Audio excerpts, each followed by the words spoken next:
Alors, suite à une question qu'a posée une dame, moi j'ai noté: bonjour, faites venir un médium chez vous pour voir s'il n'y a pas une mauvaise entité et que le médium le fasse partir dans la lumière. Alors pourquoi moi j'ai écrit ça? Bon, plein d'autres gens ont écrit des choses. Voilà, parce qu'il y a une personne qui a marqué: mes frères, mes sœurs, j'ai besoin de vous. Je traverse une période difficile, je prie le Dieu et la déesse chaque jour, malgré que j'ai l'impression d'être mise de côté par une bêtise inappropriée à ma branche. En tant que sorcière blanche, j'ai tenté une soirée Ouija à ma propre initiative. Il y a 2 mois de ça, et depuis plus rien ne va dans ma vie. De plus, j'ai l'impression que tous mes dons m'ont été retirés depuis ce soir-là. Je suis perdue, la Wicca me manque, que faire de plus?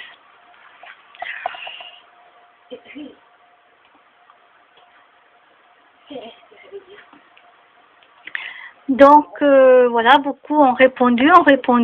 Donc j'ai regardé pour voir, pour ne pas faire, pour ne pas copier une même personne sans faire exprès. Hein. Si quelqu'un avait déjà répondu par rapport à un médium, j'ai pas vu. Donc je me suis dit, bon ben moi, dans ce cas-là, je vais le mettre. Puisqu'elle dit que ça fait 2 mois que ça va plus, etc., et qu'elle a perdu ses facultés, bon, ses dons, je sais plus ce qu'elle a marqué. Donc moi, j'ai que cette solution par rapport à toutes les autres il marque: en revanche, as-tu fait une bonne purification partout, toi, ton lieu de vie, etc. Donc, à part faire venir un médium chez soi et faire partir l'entité qui s'est installée, et voir s'il y a une entité d'ailleurs, parce qu'on ne sait pas si elle est au pain, mais en tout cas elle ne va pas bien, etc. Donc il ne faut pas s'amuser avec les Ouija. Je l'ai déjà dit, redit. Il y a des gens qui sont très forts dans la magie blanche, mais attention, il faut se protéger. Il ne faut pas s'amuser, il ne faut pas s'amuser.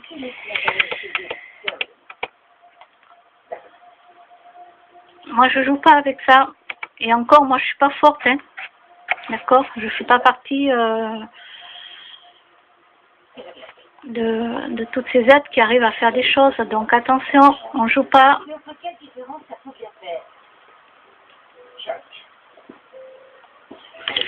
Alors, il y a quelqu'un qui marque ailleurs, hein, c'est un autre truc. Les anciens de la fédération me considèrent E.T.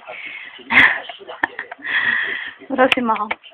Grand maître, vous êtes au-dessus de tous les ingrats qui ont oublié ce que vous avez accompli pour le taekwondo français.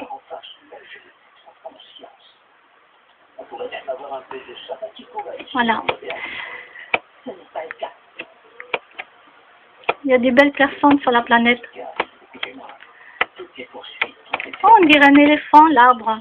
Qu'est-ce qu'il y a marqué? Un éléphant ou un dragon? Qu'est-ce que je vois, moi? Au début, j'ai vu un éléphant et au-dessus, on dirait un dragon. Éléphant, ah ouais, d'autres gens ont marqué éléphant, éléphant. Alors, éléphant, et puis dragon dessus de la tête. Bon, je ne vais pas pour l'instant écrire. Oui, je sais.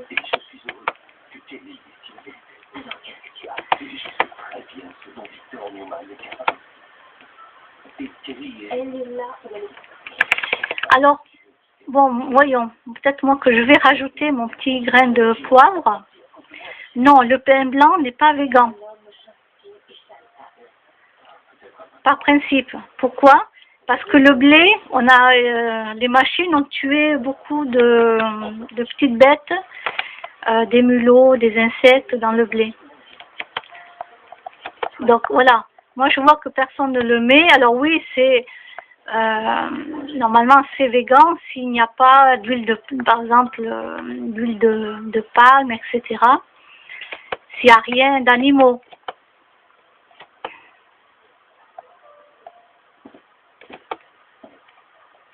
Ah oui, il y a la base d'œuf aussi, donc il ne faut pas qu'il y ait de base d'œuf non plus.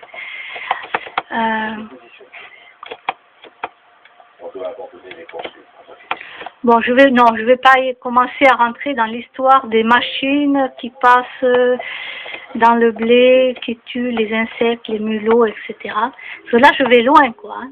Ah ben oui, là, je remonte à la source. Ben oui, c'est pas simplement faire la baguette de pain, c'est la source. Donc, j'ai pas envie de faire culpabiliser les gens qui achètent leur baguette de pain, qui sont végans, les pauvres. Non, je vais pas faire ça. C'est la vérité en plus, hein, c'est la vérité. Si on remonte au début, c'est la machine qui prend le blé, etc. quoi. Hein, sans compter tous les produits de cochonnerie qu'ils mettent dessus. C'est toujours aussi négatif? Non, je vais être positive. Parce que zéro à la police, ça des costumes à écouter, qu'on a écouté la Chine. Alors, ah, qu'est-ce qu'il dit?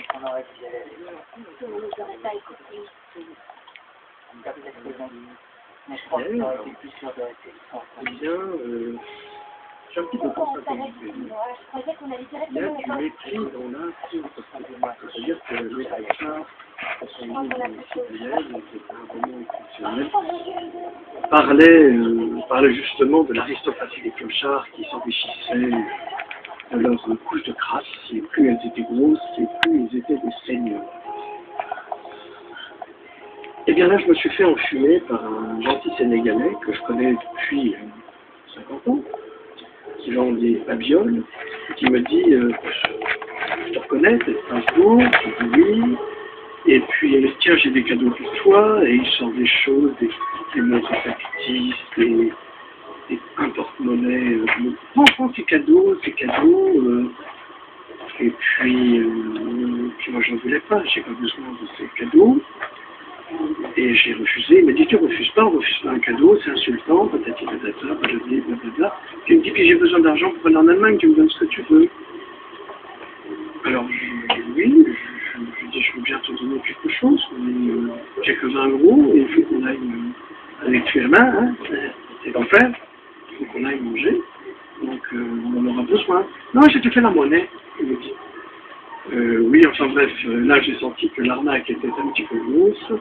J'ai cherché dans ma poche, j'ai donné 3 euros et je lui ai laissé tous ces merveilleux cadeaux.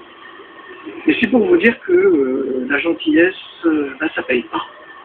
Ça paye pas, on a beau être gentil, on a beau être généreux, on se fait toujours enfler, soit par les plus pauvres, soit par les plus riches, peu importe. C'est pas une note très agréable celle-là. Mais je vous en fais part quand même parce que ça peut vous arriver. Allez, à plus tard.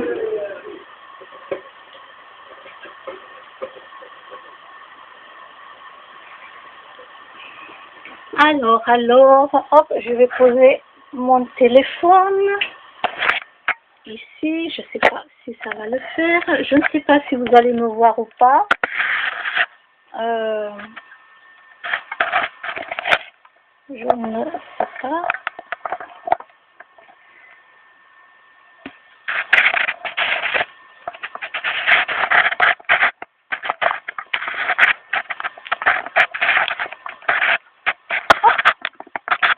Je ne sais pas trop comment le faire tenir.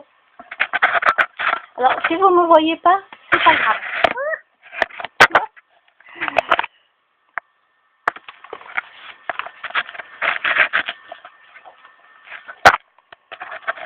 Bon, je fais comme ça. Et si vous ne me voyez pas, c'est pas grave. Donc, oui, alors en parlant de gentillesse, quand je suis allée faire des magasins, la première semaine des soldes, je sors du magasin Etam, et là il y a un monsieur qui passe avec sa poussette et puis un petit enfant dedans. Et ce monsieur me dit, madame, est-ce que vous auriez 1 euro à me donner parce que il me manque 1 euro, 1,50 €, il me dit. Alors bon, comme il avait une poussette et un petit enfant dedans, d'habitude je donne aux gens, mais à un moment donné, j'arrête. Bon, il avait un enfant, bon, je me suis dit, il a peut-être besoin de ça pour aller s'acheter une baguette de pain. Bon. Donc, je ouvre mon portefeuille, je vois dans mes pièces 2 euros, je prends 2 euros, je donne 2 euros au monsieur, donc il me dit merci, tout ça. Alors après, donc je veux dire, je l'ai fait bon cœur, c'est pas ça. Mais après, je me dis, voilà, est-ce que c'est un homme qui est habitué à faire comme ça, en ayant un petit dans la poussette, donc il récupère de l'argent comme ça, à droite à gauche, en plus de ce qu'il doit toucher dans sa vie, bien sûr, etc. Ou est-ce qu'il en avait réellement besoin? Parce qu'il faut que ça tombe sur moi. Avec toutes les personnes qu'il y a sur Roche, qui marchent, c'est sur moi. J'ai une tête, j'ai une tête, je sais pas. C'est sur moi. C'est pas la personne à côté, c'est pas l'autre. C'est à moi qui vient me demander. Il y a marqué pigeon, je sais pas, je vais regarder dans la glace, j'ai pas vu marqué pigeon, mais ça doit être ça, quoi. Je dois dégager un aura où les gens, je sais pas, ils viennent vers moi, quoi. Ils me demandent un coup de main, etc. C'est moi. C'est moi. Je peux avoir 10 personnes autour de moi, mais non, c'est moi qui viens. Non, mais bon, j'ai donné 2 euros. Bon, j'espère qu'il ne fait pas ça avec tout le monde, parce que là, c'est quand même de l'arnaque. Hein. Moi, je trouve que... Voilà. Parce qu'il y avait une arnaque qui était faite, et que moi, je tombais dans le piège, parce que ben, je suis gentille. On me demandait souvent, à Roche aussi, à Roche, on me demandait, quand j'étais à Leclerc, que j'avais ma voiture, on me demandait, est-ce que vous n'aurez pas 1 euro, parce que je dois prendre le bus, j'ai pas de pièces sur moi, je sais pas, j'ai dû la perdre, etc. Donc moi je donnais 1 euro. Pareil, monsieur, c'est souvent les messieurs qui faisaient ça, plus que les femmes d'ailleurs. Et puis un jour j'ai appris qu'il y avait une arnaque sur Roche où les gens faisaient comme ça. Ils disaient que c'était pour prendre le bus, pour payer le bus, voilà. Donc j'ai arrêté. Du coup j'ai arrêté, c'est-à-dire que si on veut me demander une pièce pour prendre le bus, j'en ai pas. Voilà. Sinon, voilà. Là, bon, monsieur il avait une poussette, avait un enfant, je me suis dit, bon, allez, donne-lui, peut-être qu'il va acheter sa baguette de pain. Mais attention, voilà, faites attention parce que on peut vite tomber dans les arnaques quand on est trop gentil.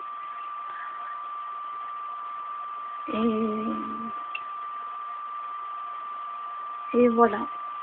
Après, un jour, il y a quelque chose qui m'a fait très très mal au cœur parce que j'avais aucune pièce dans mon porte-monnaie.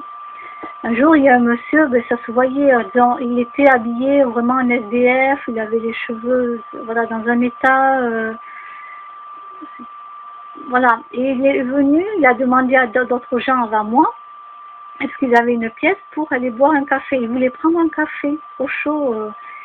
Donc le monsieur le disait déjà que c'était pour prendre un café. Il demandait est-ce que vous avez voilà, 1 euro, quelque chose, parce qu'il voulait boire un café. Et il le disait vraiment que c'était pour aller boire un café.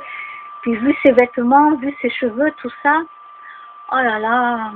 Et puis de loin, j'ai vu qu'il demandait aussi à un jeune, et puis le jeune a ouvert son porte-monnaie, il a regardé dedans, et j'ai vu faire, il était désolé, il n'avait pas d'argent, le pauvre jeune. Oh, ça m'a fait mal au cœur. Donc du coup, j'ai vu qu'il y avait un monsieur qui sortait des billets pas loin. Il y a plusieurs banques, il y a la cathédrale, là, le rond-point, tout ça, de la mairie. Et vite, je suis allée voir le monsieur en demandant au monsieur, s'il vous plaît, voilà, il y a un monsieur là-bas, vous voyez, le pauvre, il est SDF, et j'ai même pas une pièce à lui donner, est-ce que vous aurez quelques pièces, ne serait-ce qu'1 euro, parce qu'il voudrait aller boire un café au chaud.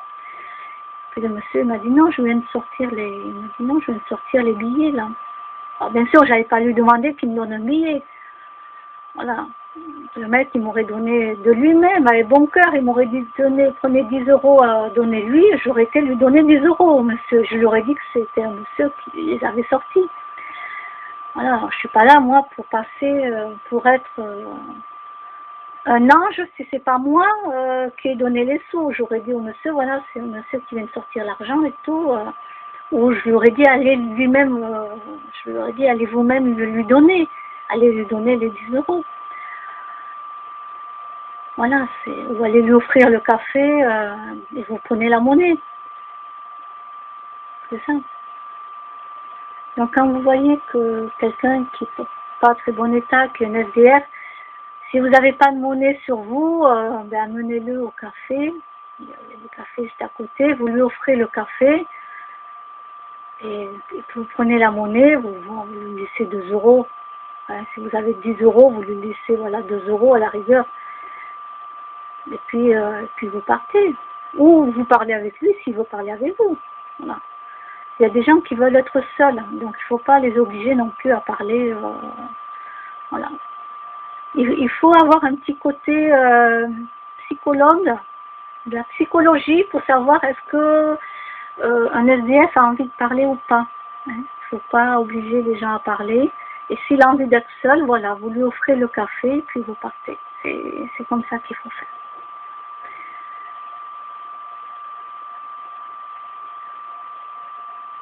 Voilà. Ça vient du cœur. Et c'est ce qui manque, je trouve, de plus en plus.